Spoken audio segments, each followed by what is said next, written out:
Hello everyone and welcome to my channel. Today I'm going to be painting up a Templar Judiciar. Now I've already made it up to the point where I have assembled, primed, textured, and it's ready to receive paint now. I've assembled up to the point where it'll get into the way of painting. And in this model, since it's a character, I'm going to go all out. I'm going to try to make this the best I possibly can. Based off what we learned before, I'm going to get lead belcher, and with lead belcher I'm going to use it as the base coat for the armor. So all the armor plates, ceramite, everything, we're going to give it a coat of lead belcher.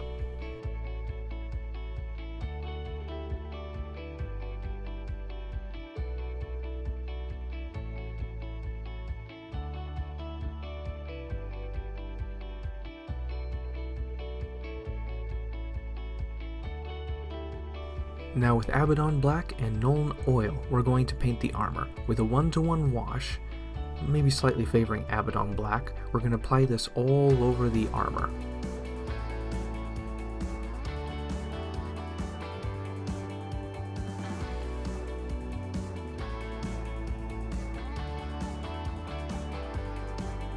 Upon completion of that step, we're going to go back with Iron Breaker and we're going to dry brush all over the armor. Now we want to do basically a light dry brush, focusing on the edges. We don't want to turn the thing silver.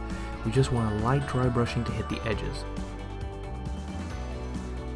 And once that's done, we're going to use Iron Breaker and we're going to paint the exhaust ports on the backpack.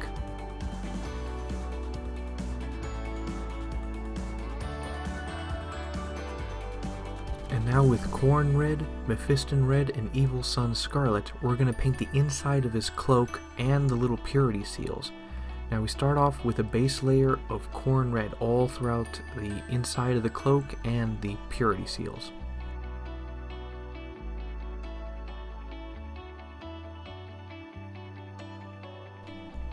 Then with Mephiston Red, we basically just coat all the higher raised areas and the inside of the cloak entirely with Mephiston Red.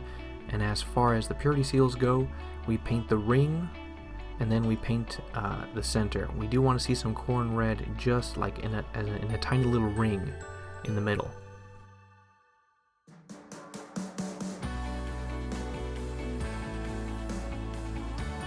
And then with Evil Sun Scarlet, we then paint the highest raised areas of the cloak, the edges, just the most front and most high raised areas on the inside of the cloak. We're not going to do the underside of the cloak where the legs are. And then for the purity seals, a dot in the center and the ring, like the top raised 60% of the ring of each of the purity seals. And now with Mournfang Brown, Agrax Earthshade, and XV88, we're going to paint the big coat cloak he has. So what we're going to do is we're going to start off with a layer of Mephiston Brown, or no, not Mephiston Brown, Mournfang Brown. Blech. We're going to coat the entire coat. We're going to paint the entire sweater, jacket thing, Mournfang Brown. Once that has dried, we're going to apply Agrax Earthshade over the entire thing.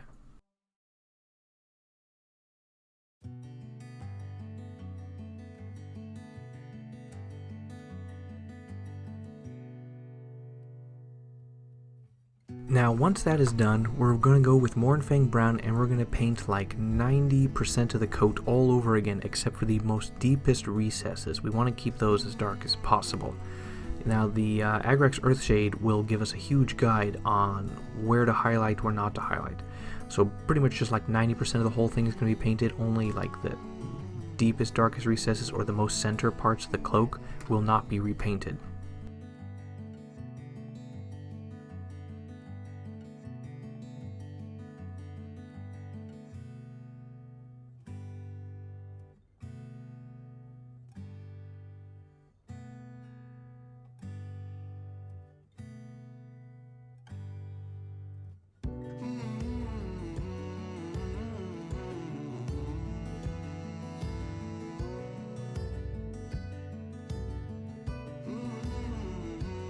And then we return to our second layer of Agrax Earthshade all over the coat. We're going to coat the coat in a coat of Agrax Earthshade.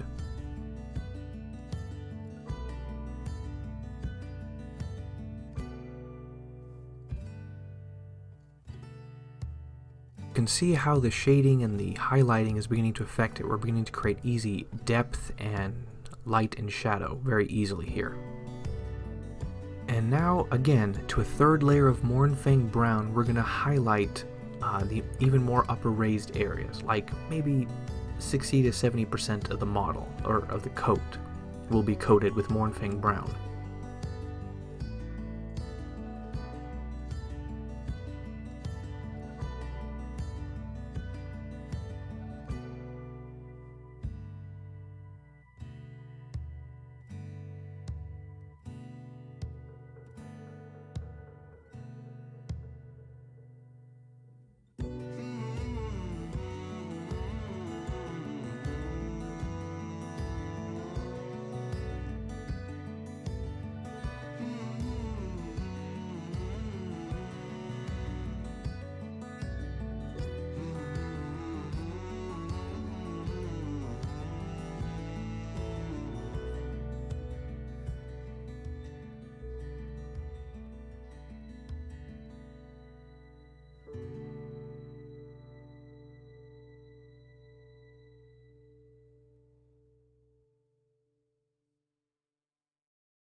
And now, with a 1-to-1 mix of Mournfang Brown and XV88, we highlight the most raised areas. Or, yeah, just basically wherever it's highlighted, raised, there's some higher folds in the leather. We're going to go for those.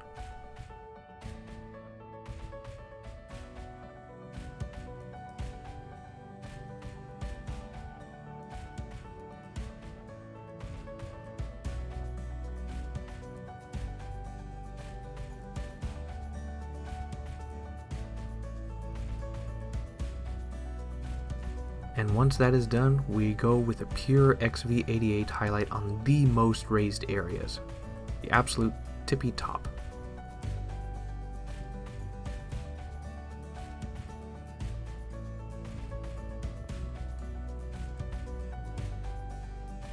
And it looks good. Not bad for 3 colors. And now with Doombull Brown and Nuln Oil, we're going to paint the little, the gun holster and the ammo packs that he has.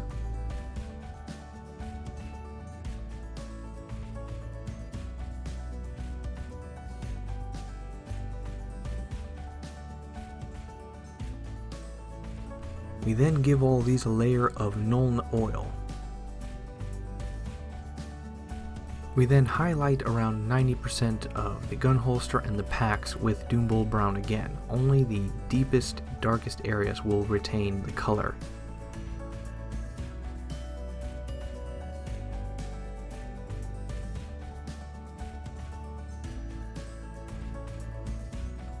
Then once again we add Nuln Oil to the mix again.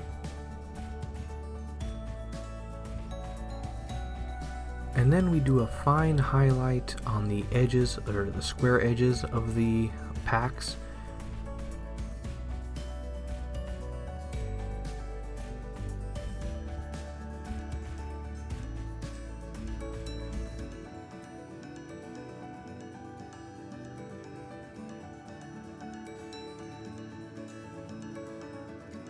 Once I've done that, I then do a 1-to-1 mix of Doombull Brown and Mournfang Brown together, and then I highlight the packs and the gun holster with it.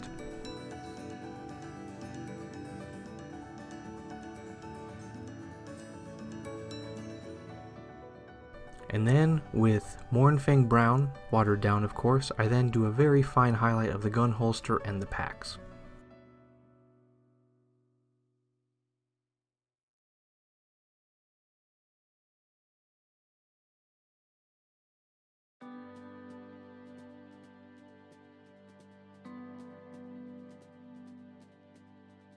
I also painted the gloves that he was wielding in the same colors as his gun holster and packs. Now while that is happening, I also decided to go and coat the handle of his sword in corn red. Once that was done, I then went back with Mephiston red and then coated like his handle has rings, and I coated those rings in Mephiston red.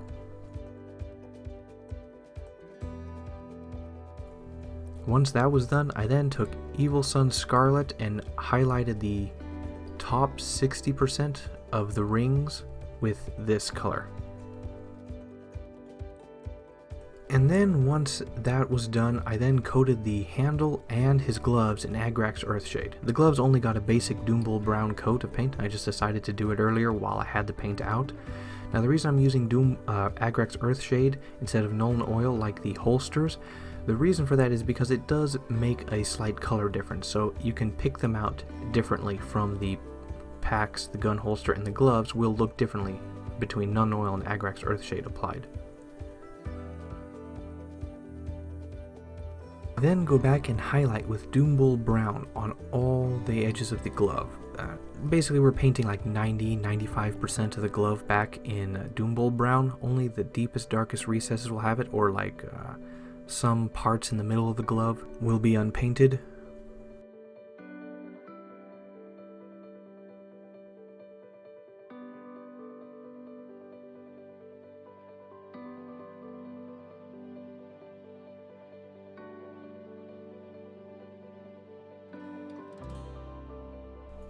And then another coat of Agrax Earthshade, but not on the sword handle. One coat was enough.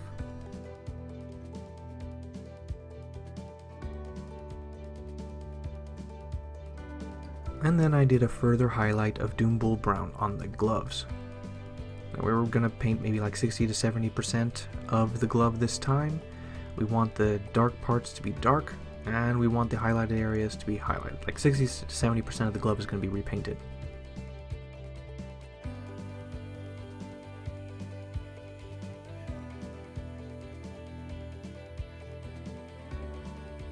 And once that is done, I take a 1-to-1 mix of Doombull Brown and Mournfang Brown. Now looking back, it didn't work too well on the gloves like the holster it did. I don't know why, but if I had a lighter color, like after Doombull Brown, a lighter version of Doombull Brown, I would have used it, but I did not, and this 1-to-1 mix just didn't seem to work too well, but I highlighted the glove anyway with it. And then continuing on my mistake, I then used Mournfang Brown Pure to highlight the very edges of the glove, and it is too much of a contrast. It is a mistake in the end, but it's because I just didn't have any other paint. I didn't have a lighter version of Doombull Brown. If I added white, it would turn pinkish or something like that. So, this was more of a mistake of I just didn't have any colors.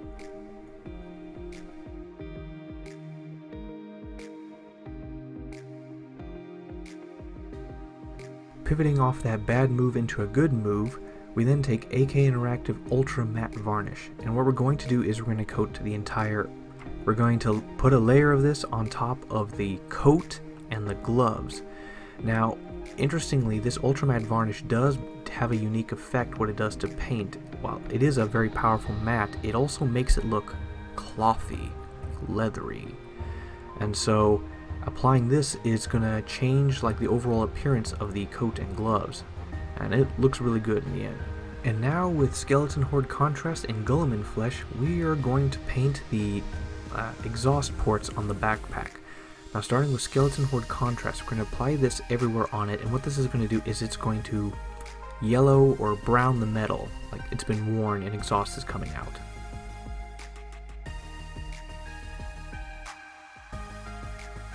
And once that is done, we're going to take a small amount of Guilliman Flesh and apply that onto the insides of the ports and wherever you think may be needed. And it's going to make it look like it's very well used. Like have you ever seen the inside of an exhaust port on a car? It's going to look used. And now with Steel Legion Drab, Baneblade Brown, and Agrax Earthshade, we're going to paint the purity seals. Now we're going to start off with a layer of Steel Legion Drab as its base.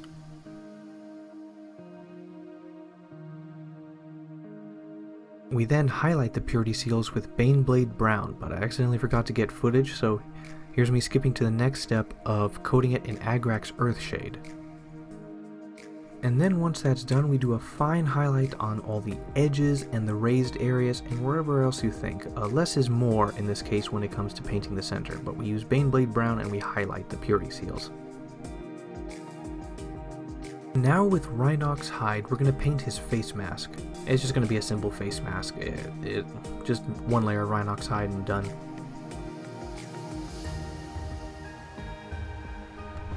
And now moving on to the eyes. Going back to corn red, we're just going to drop it in as a base layer of corn red all throughout the eyes. We want to do the eyes first because the skull is going to be hard to paint around.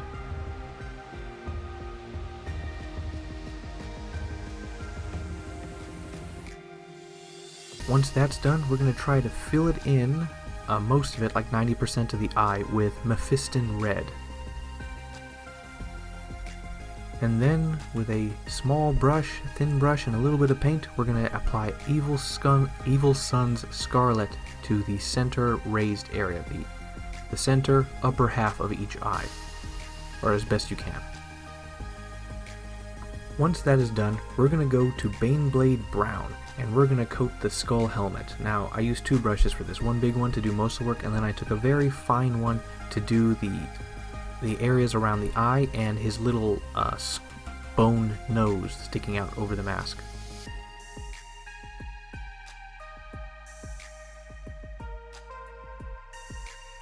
And then I apply Agrax Earthshade onto the skull. Now I actually do also apply it so that it gets into the eyes. This will help like center the eyes, make them better, I guess you could say. You want to be careful with how much you apply, and you want to apply and then suck it up with the brush and stuff. You just want to make sure there's a bit on the forehead, a bit on the sides of the head, and a little bit in the eyes and the bone nose.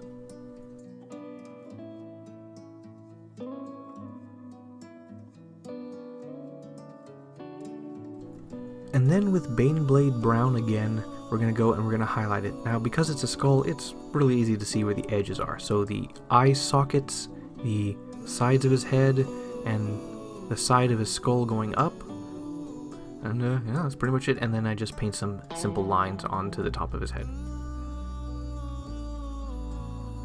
And now with Leadbelcher and Ironbreaker, we're going to paint some metal. Starting with Leadbelcher, we paint all the chains throughout his body, the ones on his weapon or item he's holding, and over his cloak.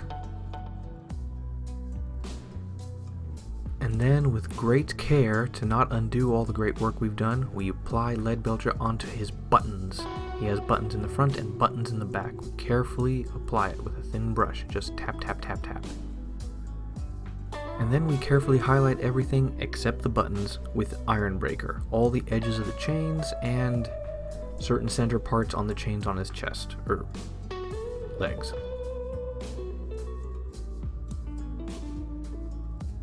And now with Fenrisian Gray and White Scar White, we're going to apply the white parts.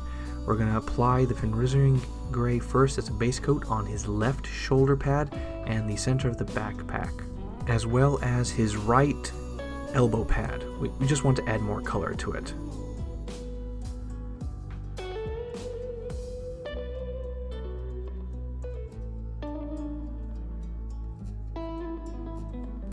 And then with White Scar White, we apply 2 coats to his shoulder pad, to his elbow pad, and to his backpack.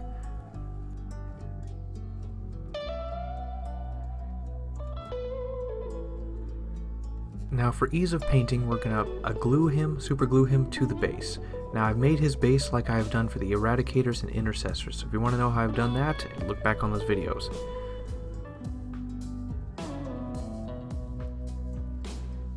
Alright, it's time for his weapon. Going back to Ironbreaker, we're going to paint his entire sword blade with Ironbreaker.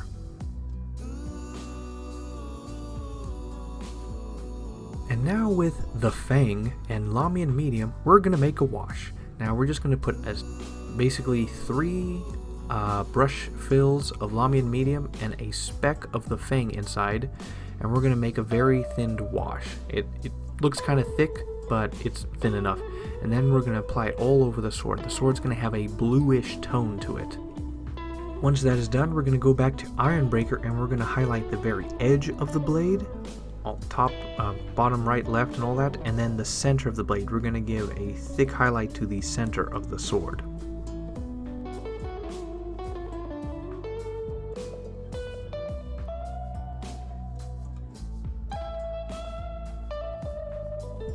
And then we apply a second coat of the Fang Wash onto the sword.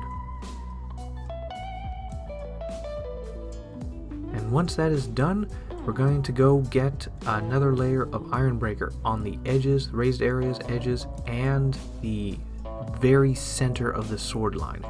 Now, one other thing we're going to do is we're going to take our thinned brush and we're going to like do tiny little brush strokes on the edges, to like signify chips or extra edge points.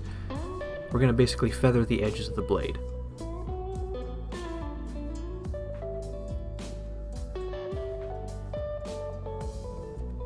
And now with the sword painted and out of the way, we're going to do this, his head. He has his head in the back. We're going to use Cadian Flesh Tone, Kislev Flesh, and Agrax Earthshade. So we're going to start with a layer of Cadian Flesh Tone. And once that is done, we're going to add the Agrax Earthshade onto it, creating the edging and everything like that. We're then applying the Cadian Flesh Tone to basically 99% of the head again, except for the very edges. That's where we want the Agrax Earthshade to show through. And then with pure Kislev Flesh and a very refined brush, we're just going to do single lines on the back of his head. Just like up and down, up and down, up and down, along the side. And once that is finished, I now apply my very last Black Templar transfer sheet decal onto his shoulder pad. And hopefully I don't screw it up. Spoilers, I don't, because I made super sure not to screw this up.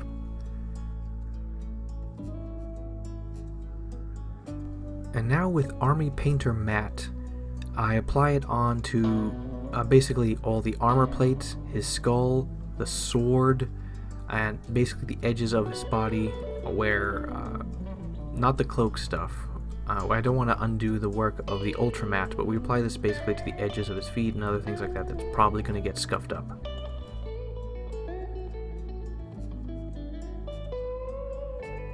After that, I then go back to AK Interactive Ultra Matte, and then I apply 2 coats over the decal area. Now, Ultra Matte does something really good with the decals. It makes them look very different. It makes them look like a part of the armor. And 2 coats just makes sure that you don't see like the transfer sheet. And now with Dawnstone and Nuln Oil, I am going to paint the hourglass. That's what it's called, hourglass. Now, I took a look at the imagery and it's basically like a dark glass, and you can see some like bright highlights, like where light's reflecting, and you can somewhat see the insides of sand. So what I'm going to do is I'm going to start off with Dawnstone, and then I'm going to coat it with Nuln Oil. I just want to darken it. I don't want it to fill the edges. I want to make sure it's just darkening the Dawnstone. I'm not going to show every single layer that I apply the Nuln Oil in, so between each layer I'm basically going to say I did Nuln Oil. But for here I then refilled it again with Dawnstone, and we can basically see the basic highlights. The edges are darker and the inside is brighter.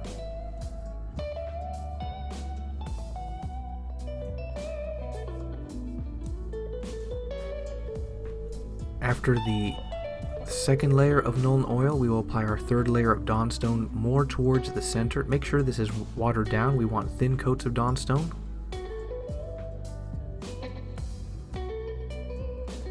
After the third layer of Nuln Oil, we're going to take the Dawnstone and we're going to apply it thin like V's, like we're drawing V's away from the center. We want to highlight the edges, not the center, just the edges.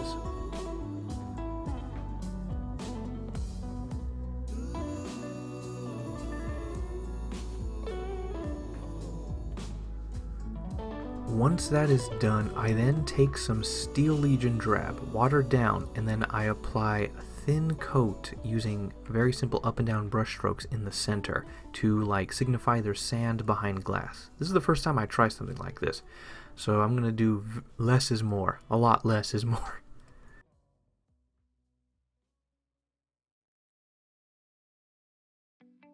After another coat of Nuln Oil, I then go back with the Steel Legion Drab watered down, and then I do another very thin, fine highlight in the center of the hourglass, bottom center. After that, I don't apply another shade of Nuln Oil, I instead do another V highlight with Dawnstone.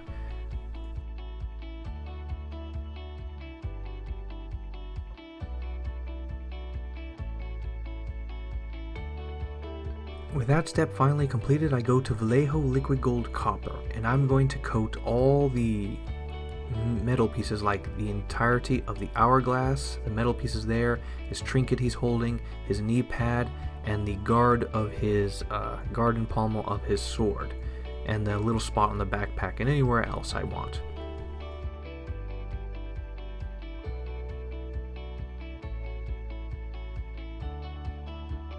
Once that is done, we're going to go to Vallejo Liquid Gold Old Gold, and we're basically going to highlight all the red copper that we just painted.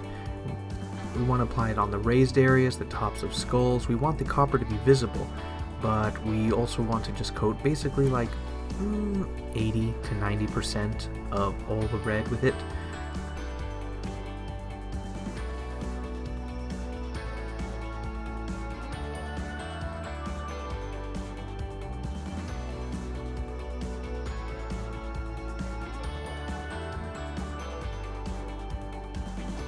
Now my camera died right there, but all I had left to do was just to edge the base, and I edged the base with a Mournfang Brown.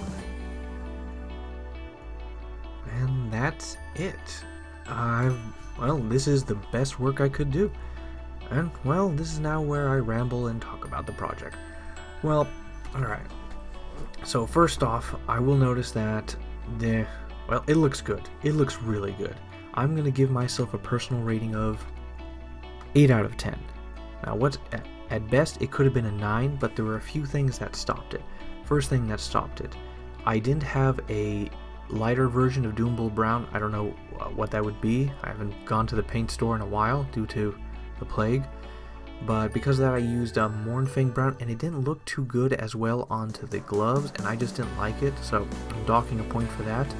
The other issue is, on the very back of the model, there's another gold little skull that's supposed to be there. When I did the texturing of the model, it actually obscured some of that, and that was a mistake on my part that I didn't notice until too late.